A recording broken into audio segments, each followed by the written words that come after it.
स्वागत है आप सभी का सनराइज इंस्टीट्यूट में। प्रिय मित्रों, आज हम इस वीडियो के तहत जो है कि हिंदी के 40 महत्वपूर्ण प्रश्न लेकर के आए हैं जो यूपीपी और एसएससी जीडी के एग्जाम में बहुत ही महत्वपूर्ण साबित होने वाले हैं। तो चलिए देर न करते हुए अपने वीडियो को स्टार्ट करते हैं, जिसका पहला प्रश्न है, कह रहा है धीरे धीरे का समास बताएं। और इसमें पहला ऑप्शन है द्वंद्व समास, दूसरा है जो है अव्ययीभाव समास, और तीसरा है कर्मधारय समास, और चौथा है द्विगु समास। तो देखें, जो द्वंद्व समास होता है, द्वंद्व समास में दोनों पद प्रधान होते हैं और जो है कि एक दूसरे के विलोम की बात करता है। और यहाँ पर कर्मधारय समास की जब बात करते हैं तो कर्मधारय समास में पहला जो पद होता है वो दूसरे पद की विशेषता बतलाता है, अर्थात एक पद जो है कि विशेषण होता है और एक विशेष्य होता है।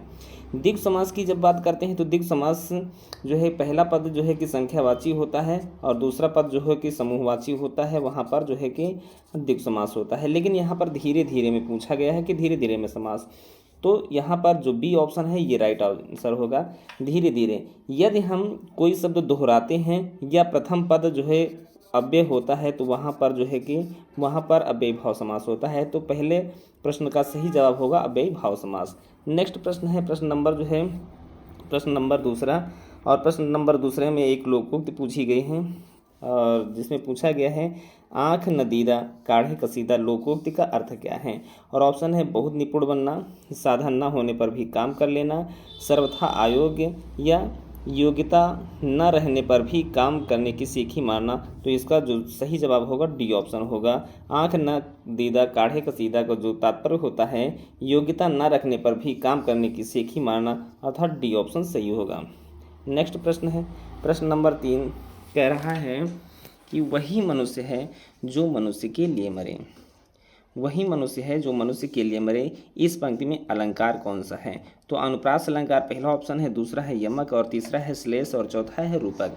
अनुप्रास की बात अगर हम करें तो अनुप्रास में वर्णों की आवृत्ति बार बार होती है, और यमक की बात करें तो यमक में कोई शब्द जो है कि एक से अधिक बार आया और उसके अर्थ अलग अलग होते हैं तो यमक अलंकार होता है। और श्लेष अलंकार कोई शब्द एक ही बार आए लेकिन उसके अर्थ कई हों तो वहाँ पर श्लेष अलंकार। और रूपक अलंकार वह अलंकार होता है जिसमें किसी वस्तु को कोई जो है कि दूसरी वस्तु मान ली जाए तो रूपक अलंकार होगा।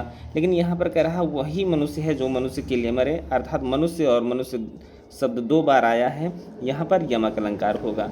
नेक्स्ट प्रश्न नंबर 3, तो 4 देखते हैं। 4 नंबर में पूछा गया है वागेश्वरी। वागेश्वरी का पर्यायवाची क्या होता है। तो ऑप्शन नंबर इसका बी सही, शारदा जो है वागेश्वरी का पर्यायवाची है। नेक्स्ट प्रश्न है प्रश्न नंबर जो है 5वां। प्रश्न नंबर 5वें में कह रहा है अव्यवस्थित वाक्य खंडों से क्रमबद्ध वाक्य बनाइए, जो उचित क्रम को चुनिए। अर्थात जो है कि हम देखते हैं यहाँ पर कि 5 जो है कि 5 नंबर हैं और इनमें जो है कि एक वो मिलाना है कि सार्थक एक वाक्य बन जाए। तो यहाँ पर कह रहा है भारतीय, दूसरा है बिना हिंसक विरोध के, और तीसरा जो है कह रहा है शुरू से ही, चौथा कह रहा है सहते, और 5वां कह रहा है आर्थिक और सामाजिक अन्याय को, और छठा कह रहा है चले आए हैं। तो यहाँ पर शुरुआत जो होगी वह होगी शुरू से ही आर्थिक और सामाजिक अन्याय को बिना हिंसक विरोध के, फिर कहता है सहते चले आए हैं, भारती की बात करता है। अर्थात यहाँ पर जो है ऑप्शन क्या होगा, पहले तीसरा ऑप्शन होगा और फिर उसके बाद जो है कि 5वां ऑप्शन होगा और फिर दूसरा ऑप्शन होगा, है ना। इसका मतलब है इसका डी ऑप्शन सही होगा। 3 नंबर से यही ऑप्शन शुरू है। अगला प्रश्न है प्रश्न नंबर जो है 6, कह रहा है 3 बेर खाती थी और वह 3 बेर खाती है में कौन सा अलंकार है। तो हमने अभी बताया है कि शब्द अगर एक से अधिक बार आए और उसके अर्थ अलग अलग हों तो वहाँ पर जो है कि यमक अलंकार होता है, अर्थात 6 नंबर में सी ऑप्शन सही होगा, यमक अलंकार। नेक्स्ट प्रश्न है प्रश्न नंबर 7। प्रश्न नंबर 7 में रस से संबंधित प्रश्न किया गया है। पूछा गया है कि विस्मय स्थायी भाव किस रस का है, और ऑप्शन है हास्य, शांत, अद्भुत और विभत्स। तो इसका जो सही जवाब होगा वह अद्भुत होगा। अद्भुत का स्थायी भाव विस्मय का अद्भुत भाव जो है कि विस्मय का स्थायी भाव जो होता है वह अद्भुत होता है। और यहाँ हास्य की बात करें तो हास होता है, और शांत की बात करें तो निर्वेद होता है, विभत्स की बात करें तो जुगुप्सा होता है, लेकिन यहाँ पर विस्मय की बात की गई है। विस्मय स्थायी भाव जो है वो अद्भुत रस का है। प्रश्न नंबर जो है कि 8 देखते हैं। प्रश्न नंबर 8 में पूछा गया है, यद्यपि मोहन धनी है तथापि बहुत दुखी है, इसमें कौन सा वाक्य है? तो यहाँ पर वाक्य की बात कर रहा है, तो यहाँ पर जहाँ तथापि आ जाए वहाँ पर संयुक्त वाक्य की बात करते हैं। तो प्रश्न नंबर 8 का जो सही जवाब होगा वो बी ऑप्शन होगा। इसके बाद जो है कि 9 नंबर की बात कर रहे हैं। 9 नंबर में पूछा गया है, जिसके बराबर कोई न हो, ये वाक्यांश है। वाक्यांश की बात कर रहा है कि जिसके बराबर कोई ना हो उसको जो है कि एक शब्दों में हम क्या कहेंगे, तो उसको हम अनुपम की बात करते हैं कि अनुपम, जिसके बराबर कोई ना हो अनुपम कहते हैं। नेक्स्ट प्रश्न है प्रश्न नंबर 10, और प्रश्न नंबर 10 में बात कर रहा है कि जंगल में लगने वाली आग को क्या कहते हैं? तो जंगल में लगने वाली आग को दावानल कहते हैं, दावानल।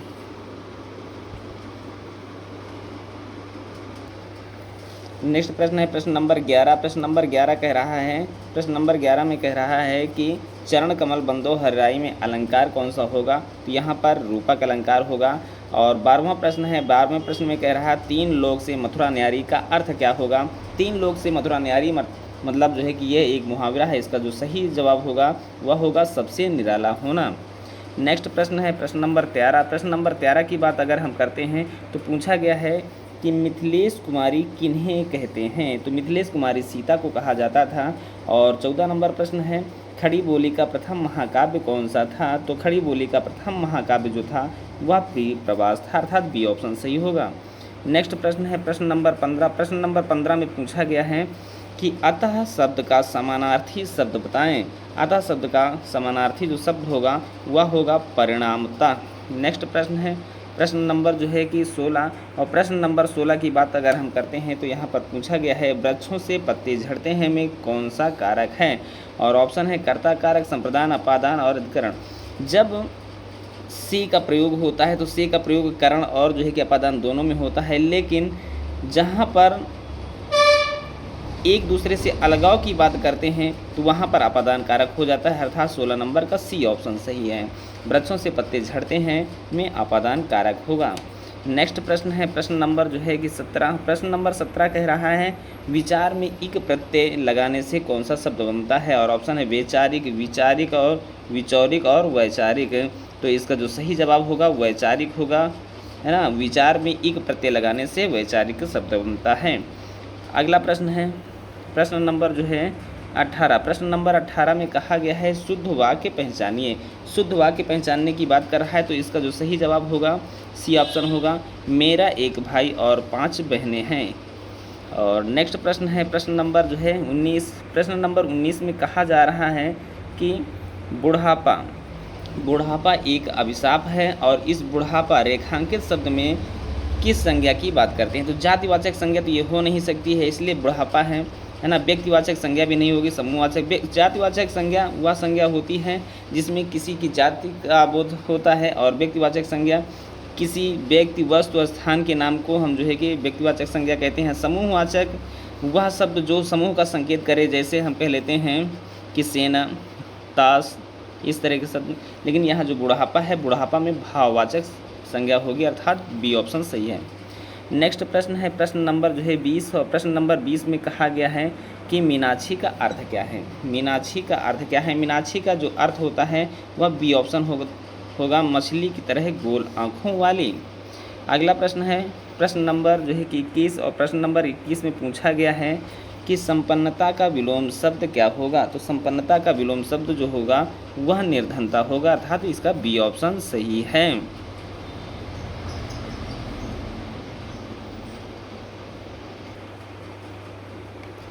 प्रश्न नंबर 22 की जब हम बात करते हैं, पूछ रहा है निम्न में से अज्ञानी का पर्याय नहीं है। तो अज्ञानी का पर्याय पूछा गया है। अज्ञानी का जो पर्याय होगा वह होगा, पहला ऑप्शन है अज्ञ, दूसरा है भिज्ञ, तीसरा है मूर्ख और अनभिज्ञ, है ना। अज्ञानी का पर्याय नहीं है पूछा गया है, तो यहाँ पर दोस्तों ध्यान देना कि नहीं की बात कर रहा है, तो अज्ञानी का जो पर्याय नहीं है वो है भिज्ञ, ठीक है। तो 22 नंबर का बी ऑप्शन सही होगा। नेक्स्ट प्रश्न है और प्रश्न नंबर जो है कि 23, प्रश्न नंबर 23 में कहा गया है जैसा काम वैसा दाम में जो जैसा शब्द है यह व्याकरणात्मक कोड से क्या है, विशेषण है या विशेष है या सर्वनाम है या अव्यय है। तो जो जैसा शब्द है यह क्या है, इसके बारे में बात कहा गया है। तो यहाँ पर कहा जैसा काम वैसा दाम, कहने का मतलब है जैसा वैसा जो शब्द होता है वह क्या होता है, वह एक प्रकार से सर्वनाम की बात करता है। नेक्स्ट प्रश्न है प्रश्न नंबर जो है 24। प्रश्न नंबर 24 में पूछा गया है कि लुटेरा शब्द में प्रयुक्त प्रत्यय क्या है। तो लुटेरा शब्द में जो प्रयुक्त प्रत्यय है वह है एरा। एरा प्रत्यय सही होगा, अर्थात 24 का ए ऑप्शन सही होगा। नेक्स्ट प्रश्न है प्रश्न नंबर जो है 25। प्रश्न नंबर 25 में कह रहा है कि निम्न में से कौन सा निसंकोच शब्द में प्रयुक्त संस्कृत उपसर्ग है। तो इसमें जो सही जवाब होगा डी ऑप्शन होगा, निह धन संकोच, अर्थात जो निह है यह एक उपसर्ग है जो निह संकोच में लगा हुआ है। अगला प्रश्न देखते हैं। अगला प्रश्न क्या कह रहा है, 26 नंबर प्रश्न है और 26 नंबर प्रश्न में कह रहा है निम्न में से कौन पीछे चलने वाला शब्द समूह हेतु एक शब्द है। तो ऑप्शन है अनुगत है, पिछलग्गु है, पिछल है और आगत है। तो इसका जो सही जवाब होगा वह अनुगत होगा, अर्थात ए ऑप्शन सही है। प्रश्न नंबर जो है 27 पर देखते हैं। 27 में क्या पूछा गया है, पूछा गया निम्न में से कौन सा काटना का तत्सम होगा। काटना का तत्सम पूछा गया है और काटना का सही जो है कि तत्सम होगा वह होगा कर्तन, अर्थात सी ऑप्शन सही होगा।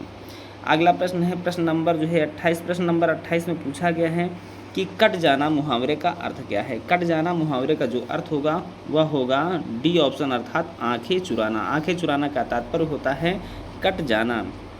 अगला प्रश्न है प्रश्न नंबर 29। प्रश्न नंबर 29 में पूछा गया है 8 कनौजिया 9 चूल्हे, इस लोकोक्ति का अर्थ क्या है। तो 8 कनौजिया 9 चूल्हे का मतलब है कि अलगाव की स्थिति, अर्थात सी ऑप्शन सही होगा।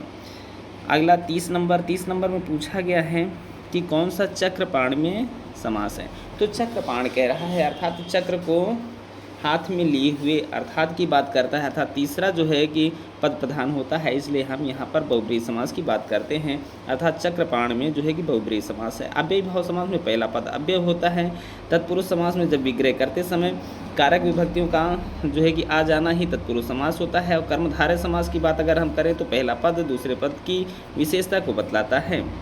अगला प्रश्न है प्रश्न नंबर जो है 31 और प्रश्न नंबर 31 में कह रहा है उच्छ्वास का संधि विच्छेद करें। उच्छ्वास का जो संधि विच्छेद, अगर सही संधि विच्छेद की बात करते हैं तो उत धन श्वास बराबर जो होता है, अगर ता का मेल जो है कि आधे ता का मेल अगर सा से होता है तो ये जो ता है वह आधे चा में बदल जाता है और जो सा होता है यह छा में बदल जाने का काम करता है, अर्थात इसका जो सही जवाब होगा डी ऑप्शन होगा, उच्छ्वास का सही संधि विच्छेद उत धन श्वास। अगला प्रश्न है प्रश्न नंबर जो है 32। प्रश्न नंबर 32 में पूछा गया है निम्न में से कौन सा संयुक्त व्यंजन नहीं है। इस पर दोस्तों ध्यान देना, नहीं की बात कर रहा है। जो छा है, छा की अगर हम बात करें तो आधे का और खटकोण वाले खा से मिलकर के बना हुआ है, और त्रा की बात करें तो आधे ता और आधे ता की बात करता है, और जो है कि रा की बात करता है इन दोनों से मिलकर के बना हुआ है, और ज्ञा की बात करता है तो आधा जा और अय्या से मिलकर के ये बना हुआ है। लेकिन जो फा शब्द है यह किन्हीं वर्णों से मिलकर के नहीं बना है, अर्थात संयुक्त व्यंजन नहीं है, इसका डी ऑप्शन सही होगा। अगला प्रश्न है प्रश्न नंबर जो है 33 और प्रश्न नंबर 33 में पूछा गया है कि कौन सा कर्मधारय समास है। कर्मधारय समास के बारे में भी बताया गया है कि पहला पद दूसरे पद की विशेषता को प्रदर्शित करता है, अर्थात गगन की विशेषता है कि वह नीला है, ए ऑप्शन सही होगा, नील गगन। त्रिफला में बात किया जाए तो त्रिफला जो है कि 3 फलों की बात करता है, अर्थात यहाँ पर जो होगा वो द्विगु समास होगा, ठीक है। और प्रश्न नंबर जो है 34 की बात अगर हम करें तो प्रश्न नंबर 34 में कह रहा है कौमुदी का पर्यायवाची क्या होगा। तो कौमुदी का पर्यायवाची जो होता है वह चांदनी होता है।